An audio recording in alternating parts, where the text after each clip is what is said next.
Unity of Houston is an inclusive church where we seek to understand and live the teachings of Jesus and other spiritual masters. At Unity, we welcome all people from all spiritual paths and every walk of life. We celebrate the diversity of our city and of our world, and we teach love, tolerance, and oneness, seeking to live in harmony with open minds and open hearts.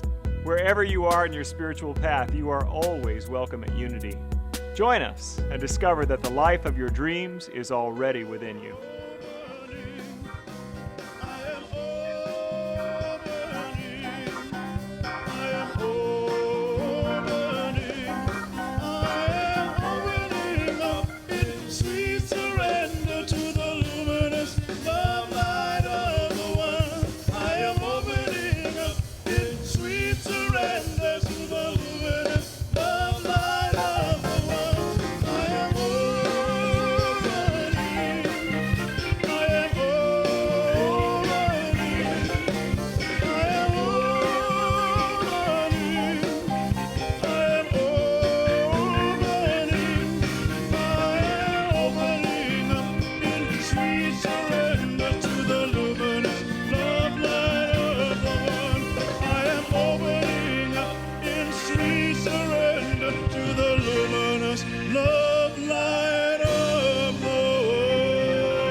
Oh, you extroverts are still looking for people to hug. I mean, a few months ago, we started adding a piece of music during the meet and greet, so those who were maybe a little bit more introverted or didn't really want to, you could just face forward and clap and sing, and people would leave you alone. But some of our huggers are relentless, I know that. So a man was driving, taking a Sunday country drive, and he saw by this old farm there was a sign that said, "Talking dog for sale." Got his attention. So he pulled the car off the side of the road. He went up to the farmhouse. There was a farmer sitting on the front porch, and he said, "Sir, is that sign accurate?" He said, "Yeah, that's right. He's out back if you want to go talk to him." So sure enough, he goes out in the back, and there's an old Labrador just laying there on the ground, and the man walks up and says, "Can you talk?" The dog looked up and said, "Why, yes, I can."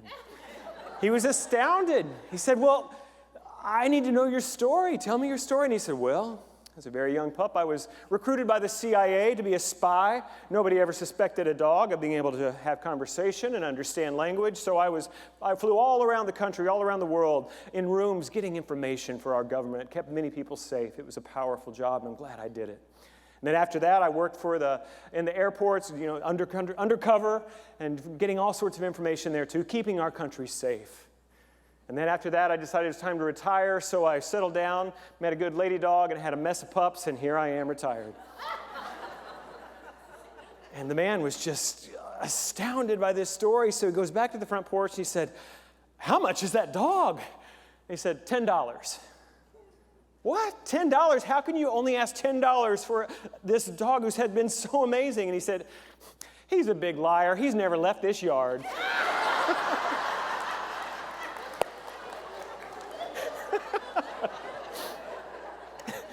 So today, we're starting a 4-part series on the amazing book by Don Miguel Ruiz called The 4 Agreements. And the first agreement, which I'm going to share with you today, is called Be Impeccable with Your Word.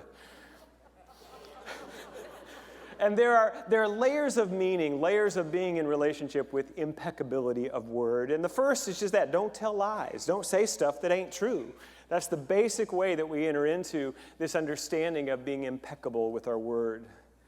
But then I think we'll see today that there are deeper layers. The second level is sort of where we begin to get the spiritual power, the creativity behind our word, and how we can step into practices of shifting our language and using our spoken word to come from a place of connection to spiritual energy and truth, and we begin to recreate and reshape our very experience of life. And then the last part I want to talk to you today is kind of a deep dive into some mysticism. Are you game for that? Yeah. That there is the reason that our word has power is because of who God has created us to be. We'll go into that a little bit deeper. But before we get started, I want to just talk for a moment by what this wonderful book that's been around for over 20 years, I remember I read it when it first came out, and I was stunned by its simplicity and also its difficulty. I mean, how many of you have read the Four Agreements? Most of you have. So you know it's very simple. You understand it on first reading. Let's see if I can remember all of them. I don't have them in front of me. So it's be impeccable with your word, take nothing personally, don't make assumptions, and always do your best. Done. Why are we having a 4-week series? We all got it, right?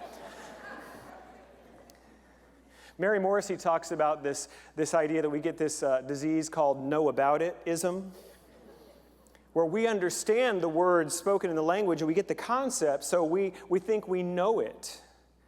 But unless our life fully demonstrates it, we just know about it. We don't have a full knowing of what these teachings are about. So the truth is, we're never going to get it perfectly. So if you're looking for the perfectionist church, that's down the street. We are, and I'm not pointing at any particular church, so don't get mad at me. We're not, no perfect people allowed at Unity of Houston. We're all on the path of growth and healing and recovery as we seek to come back to the truth of who we are and live that way. And these practices by Miguel Ruiz, by the way, his first name is not Don. That is an honorific in Spanish. It's like Sir Miguel Ruiz. So if you ever meet him, don't call him Don. His name is Miguel. But this teaching is a beautiful inroad into remembering who we are and living from the truth of our being. What he means by agreements. Bruce Lipton, who is an epigeneticist, let's go look that word up, he talks about the fact that from the time we're born until we're 6 years old, we have no filters. Whatever belief systems arise in our family or in culture, we just simply accept them as true and we agree with them. So beliefs about scarcity, beliefs about inadequacy, beliefs about right, wrong, all of this stuff, we just sort of get the download when we're young. And we've agreed with a lot of stuff that just ain't true. And our work in spirituality is to, I learned it this way in the 12 steps, we discover, uncover, and discard. We discover that something isn't right in the way we're relating to reality. It's not working. We begin to uncover, and there's so many ways we can do this. For me, it's been talk therapy, 12-step recovery, and new thought teaching. Those are the 3 paths that I have really chosen and gone deep into to uncover what's behind my false beliefs. And the third is to discard, like the clouds in front of the sun, so we can simply be the truth of our being. So I'm not sure what your false agreements are today, but wherever you are agreeing with something that is untrue, it is sapping your life energy. And one of the ways that we enter into the practice of regaining our personal power is by releasing those lesser agreements and stepping into a more powerful agreement. The first one today is the impeccability, to be impeccable with your word. It's a word we don't use much, impeccable. What it means is, well, actually, Miguel Ruiz describes it as being free of sin, not in an old, judgmental Christian way, but we'll get to that in a moment. But it's to be in right use, right relationship with spiritual energy as we use our word. The idea that our word is creative and powerful is not new. As a matter of fact, if you go to the most ancient teaching in our spiritual lineage, which would be the early Jewish writings, what we now call the Bible, from the Torah, this is the very first word that we have in the Christian Bible. Genesis chapter 1, in the beginning God created the heavens and the earth. Now the earth was formless and empty. Darkness was over the surface of the deep, and the Spirit of God was hovering above the waters. And God said, "Let there be light." And there was light. Right there. In the very first 3 verses of the Bible, we get this idea that God said, something happened, and then the next part is important too. And God called the light day, and the darkness he called night. And there was evening, and there was morning the first day. We have the power in our word to speak something into existence, and we also have the power to give it name. A place that it holds in our consciousness, that the name evokes the power of creation and experience. This is really what we teach in New Thought, and the way we understand New Thought is that we hold a new thought, we create a new experience. And how do we get that thought out of our mind, out of even the universal mind of which our mind is a part, into the lived reality? It is by speaking our word, by the use of affirmation and prayer. We begin to shape the potentiality of the divine into a different experience of life. Greater health, greater well-being, greater abundance, greater harmony in our relationships. These are the things that we have the power to speak into being. In John chapter 1, verse 1, it says, "In the beginning was the Word, and the Word was with God, and the Word was God. He was with God in the beginning. Through him all things were made. Without him nothing was made that has been made. In him was life, and that life was the light of all mankind. The light shines in darkness, and darkness has not overcome it." And in verse 14 of John 1, "The Word became flesh and made his dwelling among us. We have seen his glory, the glory of the one and the only Son, who came from the Father, full of grace and truth." It's sort of a retelling of the creation story in the Gospel of John, talking about the master teacher, Jesus, who so powerfully demonstrated the power of the Word. He said, "Rise up and walk," to the man who had not walked for 37 years. These stories that come to us from Jesus, and most of us, we came to understand that Jesus could do that because he was God. He was God's Son, and we're not that. But in unity, what we understand is that the power that was in Christ Jesus is also in us. And it even comes to us through the traditions that Jesus said that himself. He said, "Greater things than these shall those do who follow me." Sometimes it's easier just to stay in our little place of limited ability, and this is just what life is. It's not going to get any better. I'll just accept it. It's so spiritual just to be meek and accepting. People are shaking their heads. I'm guessing those people don't go to Unity. That's what I'm saying. So what we're invited into is a creative relationship with infinite resource. And the way we access it, the way we bring it into being, is by speaking the word of truth against all the lies that we have believed and demonstrated in our lives, and we begin to change our experience. This is sort of that second layer I was talking about, where we begin to practice and work with this, and it can be very practical. If you have never used affirmations, they work. Louise Hay is a great place to start. You Can Heal Your Life is a wonderful book that, if you're looking for some affirmations on how to work with healing energy in your body using affirmations, great. We begin to find that here's how to tell where you need to speak your word, what's not working.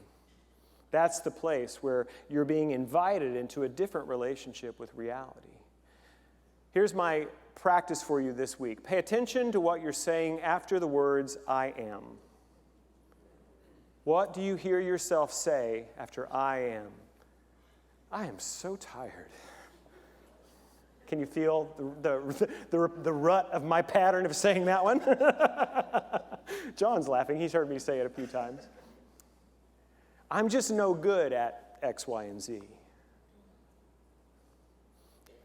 I am struggling with this idea. Whatever those things are, just pay attention.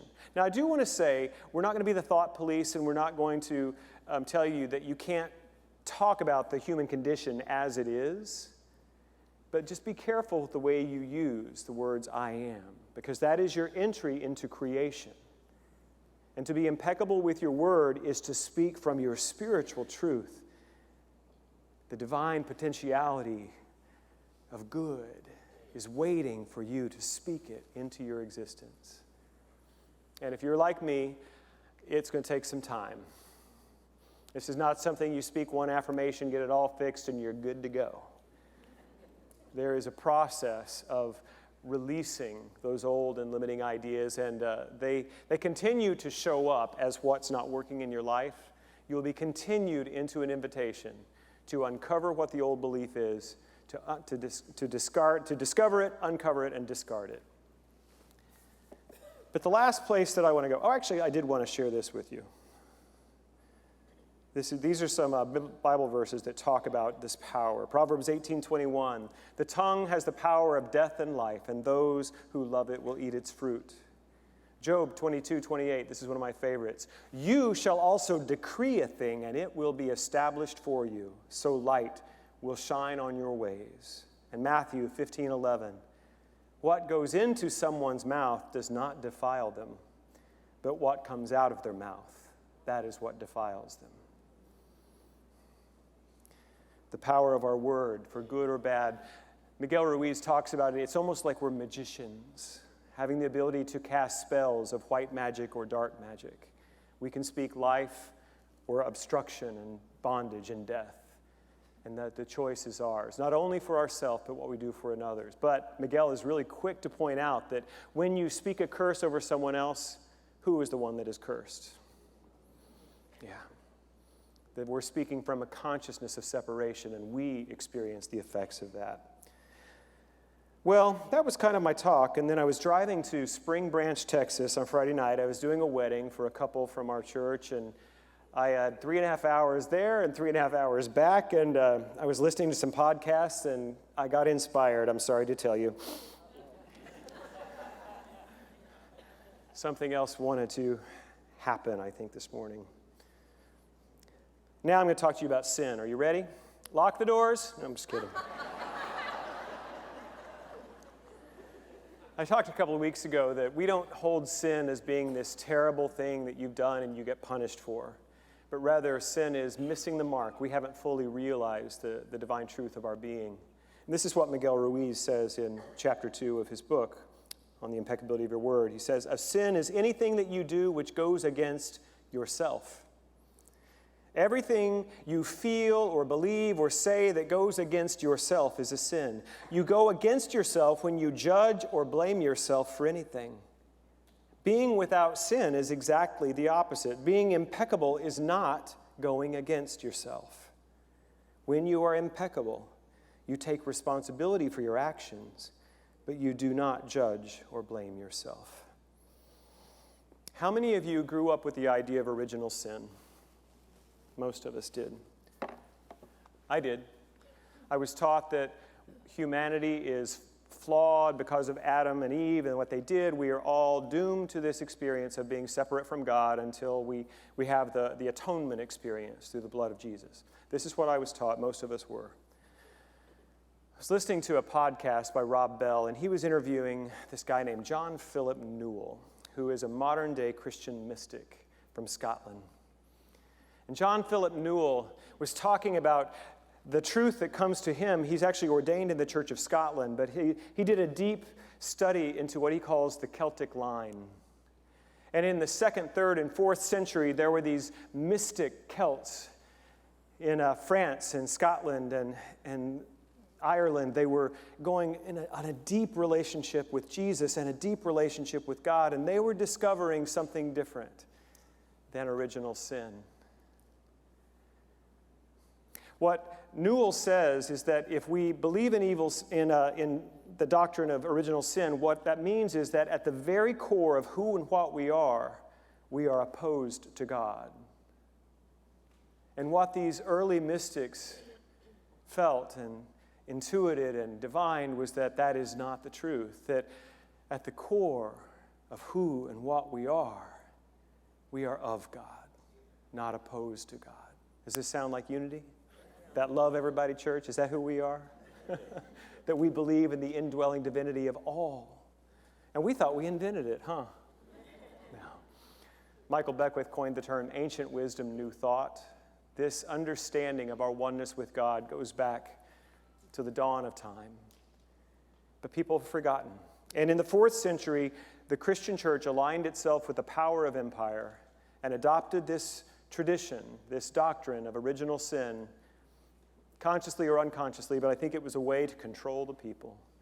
And it was a way to keep people from knowing the power within themselves. I mean, ideas like that the road to hell is paved with the skulls of unbaptized children. This was taught. This was taught in the church. Have you ever held a newborn baby and said, yep, a whole lot of sin there? Oh, I can just see the fall from grace in this child. Who has that experience? None of us. What do we experience when we hold a new baby? Purity, connection. Newell, when in the interview, was just saying his first granddaughter had just been born a week earlier when he was giving the interview, and he held her. And he saw that she locked eyes with him, and he felt the presence of God looking back at him through the eyes of his granddaughter. This is who we are. We are the indwelling presence of God. Julian of Norwich is a 14th century Christian mystic, an abbess. She was a leader of both men and women, and a great thinker and a spiritual mystic. And she said, we are not only made by God, we are made of God. And what Newell says about this, he says, what does it mean that we are made of God rather than simply by God? In part, it means that the wisdom of God is deep within us, deeper than the ignorance of what we have done. It is to say that the creativity of God is deep within us, deeper than any barrenness in our lives or relationships, deeper than any endings in our families or our world. Within us, as a sheer gift of God, is the capacity to bring forth what has never been seen before, including what has never been imagined before.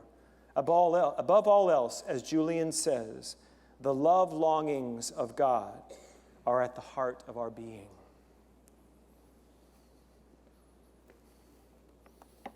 What I'm inviting us into today, when we take up the practice of being impeccable with our word, is to do so from a deep understanding that you are good.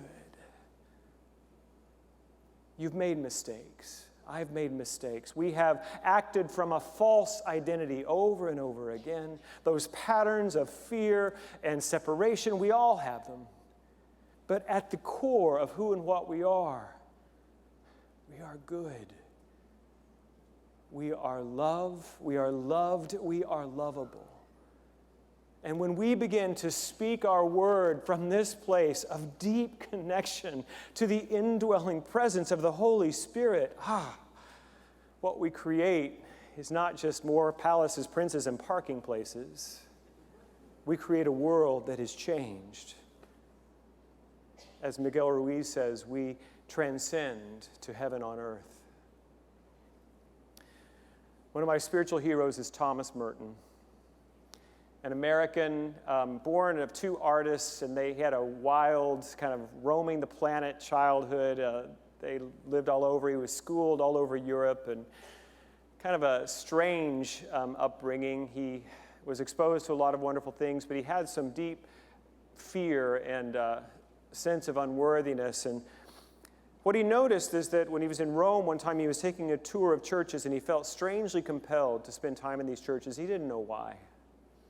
And then he became educated at Columbia, and after his experience at Columbia University, he felt a strong impulsion to join the Catholic Church, which he did. And then he became a Trappist monk, and he spent many, many years in quiet contemplation of the love of God. Now, of course, he was in a dualistic tradition, and there was a lot of teaching that we're separate and original sin, it's all there. But somehow, a deeper truth was being revealed in Thomas's heart. He was already writing, and a well-published and best-selling author, his 7-Story Mountains, his autobiography. It was a bestseller after the World War II experience. He said he spawned a whole new explosion of people joining monasteries and convents. But he was walking along the street in downtown Louisville, Kentucky, at the corner of 4th and Walnut, shopping district, and something happened. He was overtaken by a vision. All of the people he saw walking who were just going about their business and shopping, they were shining. There was a light within them that he perceived. And he was so moved by the experience because he knew immediately what it meant. That this is not original sin, this is original blessing, that he loved these people, even though he didn't know their story, that something that was deep within him was connecting to what was deep within these people, and it was good and holy, and he was changed. I don't know why we don't live from this truth all the time. I want to. I think we all would love to live in that space of connection and love, and we don't. A few years ago, my dear dad, who I love, I've shared so many stories about him, but I was back home visiting, and I was pulling my car out of the driveway. I think I was living in Dallas at the time. I was about to drive home, and from nowhere, my dad was sitting there waving, and all of a sudden he yelled at me, "Hey!" And just like that. And my whole body is just electrified, and I felt ashamed. And I didn't even know what was happening, but I felt ashamed. And it was because I was about to pull my front wheel off of this drop-off on the driveway, and I didn't see it. But that was the voice that I heard as a child when I had done something wrong. And I was filled with a sense of shame and wrong. Now, I love my dad, and he was just protecting me. I know that, trying to guide and direct me. That's the way he did it. But that voice took me out of all of my teaching of new thought and recovery, went out the window, and I was 4 years old, and I had messed up again, instantly. Thank God I had a spiritual community to come back to and remind me, and it was just a moment, and I was like, okay, and I even realized what had happened. And then a couple years ago at my dad's memorial service, my brother is a preacher too, in the Pentecostal tradition. And at his memorial service, he said, "I'm here to tell you that Russell Gott was not a good man." And he preached a sermon about original sin. And it hurt. Because here's what I know.